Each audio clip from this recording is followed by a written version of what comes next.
Hi everyone, आप लोग कैसे हैं? प्लीज़ बताइएगा। प्लीज़ वीडियो को फुल वॉच कीजिएगा और बताइए आप लोग कैसे हैं। मैं तो ठीक हूँ। आज मकर संक्रांति की हार्दिक शुभकामनाएं माय यूट्यूब फैमिली। मैं आप लोगों को एक लालनवा गीत सुनाने जा रही हूँ।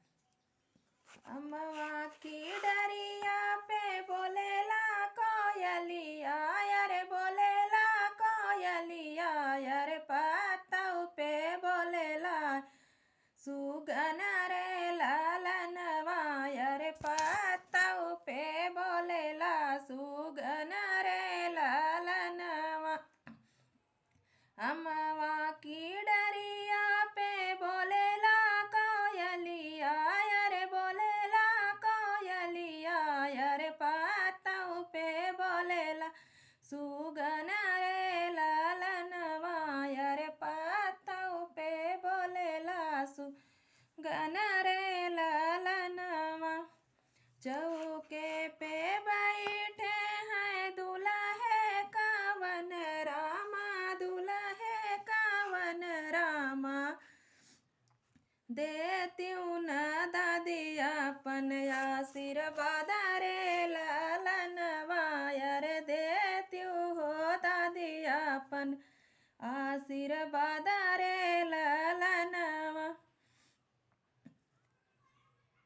मोरी नाती जाई हाई अपने ससुररिया, अरे अपने ससुररिया, अरे सोने मऊरवा हुआ रे लालनवा, अरे सोने मऊरा होई है बिया रे लालनवा।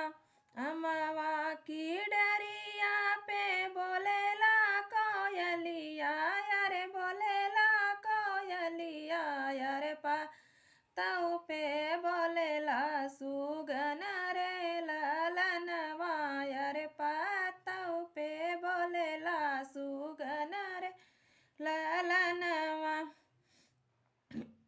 चौके पे बैठे हैं दूल्हे कावन रामा, दूल्हे कावन रामा। दे तो मम्मी अपन आशीर्वाद रे लालनवा, अरे देती हो मम्मी अपन आशीर्वाद रे लालनवा। मोरे बेटा जाई हाई अपने ससुररिया हो, अपने ससुररिया, अरे सोने सोनवा मंडप होई बिया रे लालनवा, अरे सोनवा मंडप होई बिया रे लालनवा।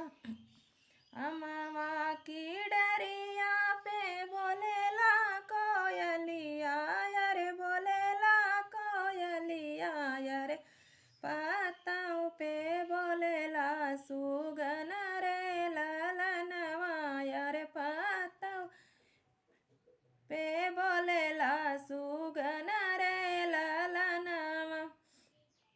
चौके पे बैठे हैं दूल्हे कावन रामा, दे तो चाची अपन आशीर्वाद रे लालनवा, अरे दे तो चाची अपन आशीर्वाद रे लालनवा।